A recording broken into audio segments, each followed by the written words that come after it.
You've felt it before, haven't you? It's a specific kind of look you get from her.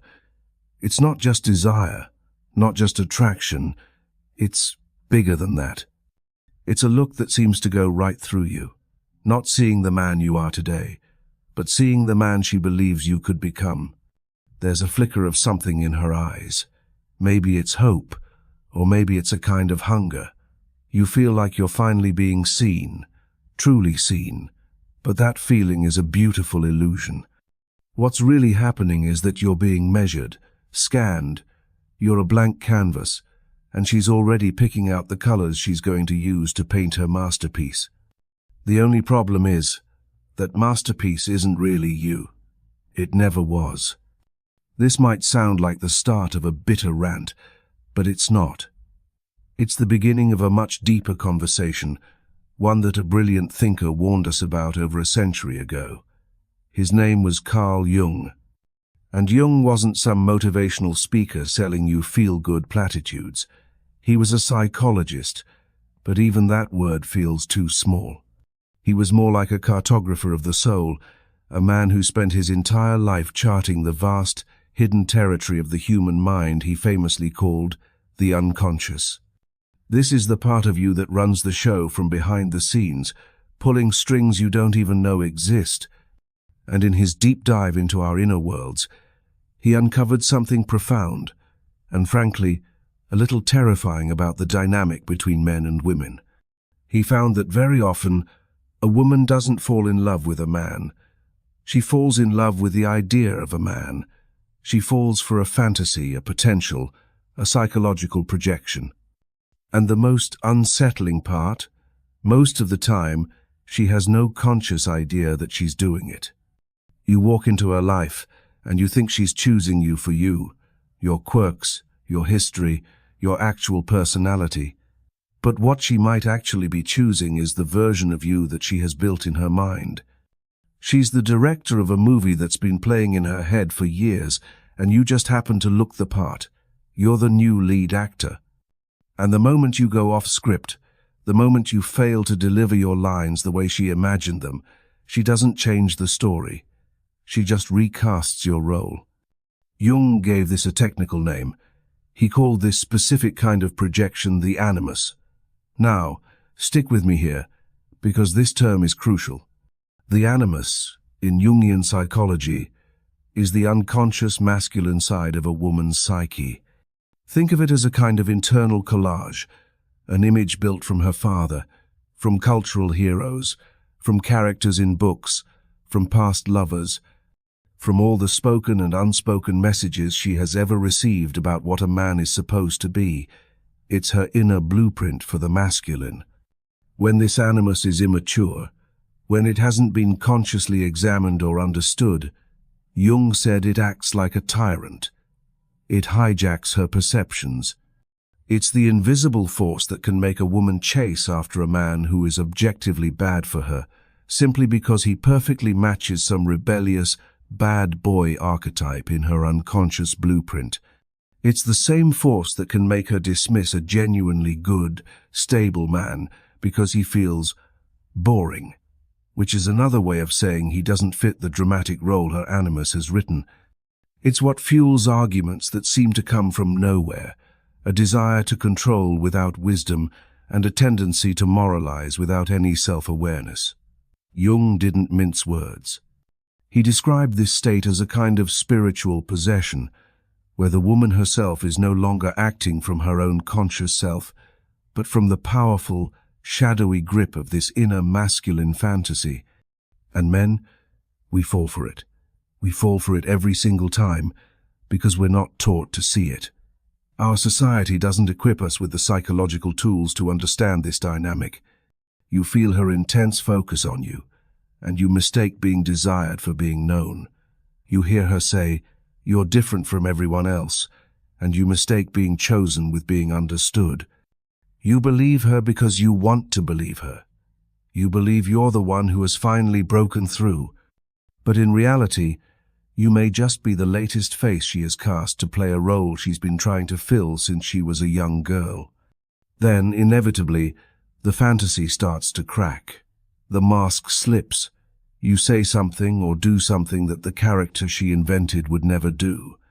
You reveal a weakness, a fear, or a desire that wasn't in the script, and suddenly the energy shifts, the adoration cools, the pedestal you were on starts to wobble.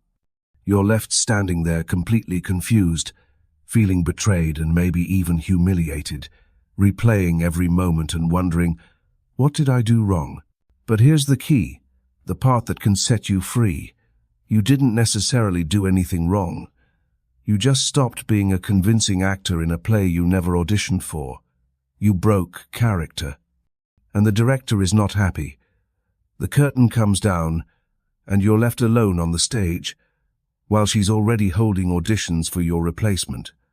This is the tragic cycle that Jung identified, a theater of the unconscious where both people end up hurt, all because they're interacting with ghosts instead of the real person in front of them.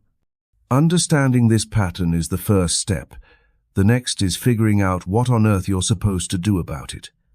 So, you've had the curtain pulled back. You understand the dynamic of the animus and how you can unknowingly be cast in a role within someone else's psychological play. The immediate question is, how do I stop this from happening? You might start looking for strategies, for new dating rules, for ways to screen people better. But all of that is just tinkering with the scenery on the stage. The only real way out of this theater is to leave it entirely. And Jung had a name for that journey too. He called it individuation. This is, without a doubt, one of the most important concepts in his entire body of work, and it is the only path to genuine freedom. So what is individuation? It's the lifelong process of becoming psychologically whole. It's the journey of discovering and integrating all the parts of yourself, the good, the bad, and the ugly to become the individual you were always meant to be, rather than the person society, your parents, or your partners expect you to be. And here's the uncomfortable truth that most men don't want to hear. Most of us never even start this journey. We're not trained for it. From a young age, we are conditioned to do the opposite. We're trained to chase approval, to seek validation from the outside, and especially to let women define our worth. As long as you are outsourcing your sense of self, you will keep playing the same role over and over again, getting replaced every time the audience or the director gets bored. Individuation isn't a glamorous self-help retreat. It's brutal. It's a deep internal excavation.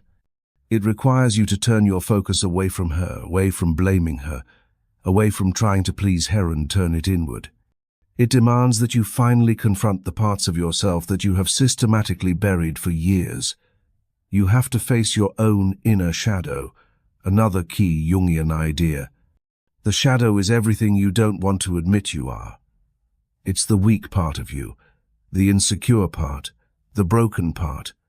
It's the envy, the resentment, the cowardice you pretend isn't there. Individuation demands that you stop blaming women for not seeing you, and finally take on the monumental task of seeing yourself in full. And this leads to a profound paradox that keeps most men trapped.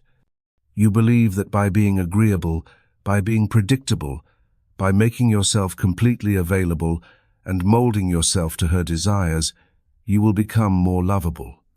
You call it compromise, you call it partnership, you call it love. But Jung would have a much harsher name for it, self-betrayal. You slowly stop being a man, and you start being a mask. You're the smiling, nodding, performing partner who buries his own needs and opinions to keep the peace. You do this until one day you wake up and you can't even remember who you were before you put the mask on. And women, they sense this. They sense it on a deep, primal level that often bypasses their conscious thoughts. The very thing you thought would secure her love, your complete obedience and predictability, becomes the very reason her attraction starts to fade. Why? Because the feminine instinct, as Jung taught, isn't ultimately drawn to pure comfort and safety. It's drawn to mystery, to risk, to the man who has his own center of gravity, who she cannot fully define or control. The moment you make yourself fully known, without any boundaries, without a psychological backbone, you don't become more lovable. You become invisible. You become disposable, replaceable. And yet, here we are, caught in this trap. We fear being alone more than we fear being fake. We would rather lose ourselves than risk losing her. We'd rather live out our days playing a role than face the terror of standing in the world without applause, without validation. But Jung taught that until a man can truly embrace that solitude and not just being physically alone, but being psychologically self-sufficient, they will never be free. He wrote that individuation is a path for the brave because it requires you to die before you die. You have to allow the false, approval-seeking version of yourself to burn away so that something real, something authentic, can finally emerge from the ashes. But let me be brutally honest with you, something the gurus and coaches often forget to mention. Individuation is lonely. It can be terrifyingly lonely. As you start walking this path and doing the inner work, you begin to see things you can't unsee. You start to recognize the games people play, the subtle manipulations, the masks they wear, and the lies they tell themselves just to feel safe and in control. You see it in your friends, your family, and in potential partners. And when you try to articulate what you see, or simply refuse to play the game, people react badly. They'll mock you. They'll call you cold, arrogant, too serious, or emotionally detached. They will accuse you of being the problem. But you're not the problem. You are becoming a mirror. And people despise a mirror when it reflects a truth they are not ready to face. Jung knew this from his decades of work with patients. He saw how people will do anything, no matter how absurd, to avoid facing their own shadow. And our culture, he warned, often raises women to be rewarded for avoiding that confrontation. They are taught to project their own unexamined shadow and animus onto the men in their lives, blaming them for the very internal war they refuse to fight within themselves. And there you are, jumping in, thinking you can be her savior. You think you'll be the exception. You believe that if you just love her hard enough, prove yourself consistently enough, perform well enough, she'll finally break the pattern and choose you for you. But that's not how projection works. It's a psychological thief. It steals reality and replaces it with an illusion. Until both parties wake up, they are destined to repeat the same tragedy, each one blaming the other, never realizing they're just dancing with shadows. And here lies the most ironic twist in this entire psychological drama. The same woman who once saw you as her hero, her savior, the answer to all her prayers, will one day see you as her enemy. Not because you fundamentally changed, but because you failed to live up to the impossible, unspoken fantasy she projected onto you, and she won't even be conscious that this is what's happening. Jung saw this as the inevitable outcome when two people enter a relationship as walking projections, dragging their unlived lives, their childhood wounds, and their unmet needs into the arms of a person they don't truly see. You call it love. Jung might call it a mutual possession. Like a man in a trance, you keep walking into the same pattern, hoping that this time it will be different. But it never is, because you haven't yet dared to ask yourself the most frightening and empowering question a man can possibly ask. What if I am the one responsible for attracting this pattern into my life? It's so much easier to blame women. It's easy to call them manipulative, shallow, or deceptive. But a true psychologist, a man like Jung, would look you right in the eye and ask, "And why did you volunteer to be chosen by that woman? Why did you agree to play the part?" You see, the man who refuses to confront his own inner world, what Jung called the anima, the inner feminine within the male psyche, is destined to be a slave to the outer feminine world. You are not a victim here. You are a volunteer. You chose to audition for the role. You chose to be the actor in her private movie, because facing your own emptiness, your own lack of a solid inner core, was far more terrifying than playing a part in someone else's fantasy. This is the point where the comfortable part of the message ends and the real responsibility begins. Jung didn't offer a 3-step guide to becoming an alpha male. He gave you the brutal, lifelong task of self-confrontation, the work of sitting alone in the silence of your own mind until the illusions start to crack, until the needy voice in your head that whispers, "You're nothing without her," begins to fade and die. And make no mistake, that voice will scream for its life. It will tell you that you are incomplete without a woman's validation. But Jung's work points to a more radical truth. The man who can stand on his own, without her approval, without the applause, without being needed for her to feel complete, is the man who is finally, truly free. When you reach that place, you don't become cold or heartless. You become real. You become rooted, grounded, and vibrantly alive in your own skin. And this is the ultimate paradox.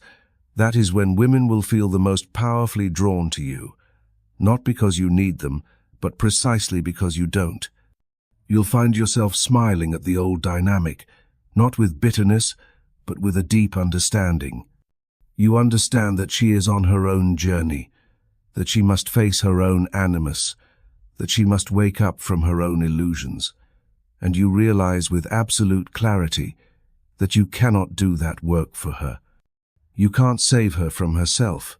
You can only do what Jung did. Walk your own path so fearlessly that you become a living mirror, reflecting the truth back to anyone who dares to look. Most will turn away. But the rare few who are also doing their own work will thank you for it. And that is the profound difference between being loved for the role you play and being respected for the man you have actually become. When you meet a woman from this place of wholeness, the entire dynamic changes. You'll know it instantly. She won't try to complete you because she isn't looking to be completed. She isn't looking for a savior because she has done the work of saving herself. She has met her own shadow. She has confronted her own animus. She has burned through her own fantasies. And because of that, she won't need you to perform. She won't need you to carry the weight of her soul. She will stand before you, whole in herself, and look you in the eye not as a project she wants to mold, but as a man she is finally ready to meet. In that kind of meeting there is no desperation, no clinging, no performance. There is only truth. And that truth, as Jung taught, is the rarest and most potent kind of love. It's a love born not of need, but of freedom. The freedom to choose each other, the freedom to walk away, and the freedom to stand together as two complete individuals. But I have to warn you, most men will never experience this. They'll quit the journey before they get there. They'll settle for the performance, for the temporary thrill of the fantasy, because the work of facing who you really are feels unbearable. But if you have the gut-wrenching courage to keep walking, to keep standing alone, to keep stripping away every false layer you've built to earn approval, you will eventually find yourself. And when you do, women will no longer be the source of your identity or the mirror you use to feel like a man. They will become partners, not prizes, allies, not saviors. And you will love them not because you need to, but because you choose to. From a place of unshakable strength, from a place of wholeness, from a place that knows, without apology, exactly who you are. Carl Jung left us a warning. Any man who refuses to confront himself will become a slave to the projections of others. But he also left us a challenge. Walk the path of individuation. Stop blaming others for the roles you volunteer to play. Stop seeking your wholeness in someone else's eyes. Stop waiting to be chosen. Because the man who chooses himself fully, unapologetically, and relentlessly is the man who cannot be controlled by fantasy. He cannot be seduced by a performance. He cannot be reduced to a character. He becomes the author of his own life. If this message has hit something deep inside you, don't just let it fade. Don't click away to the next thing. Take a moment with it. Share this idea with another man who needs to hear this truth. It's through these deeper conversations that we can help spread this message and begin to wake up, one man at a time. Thank you for listening. If you find it interesting, please like and subscribe and turn on the notification bell so you don't miss our next content. Goodbye.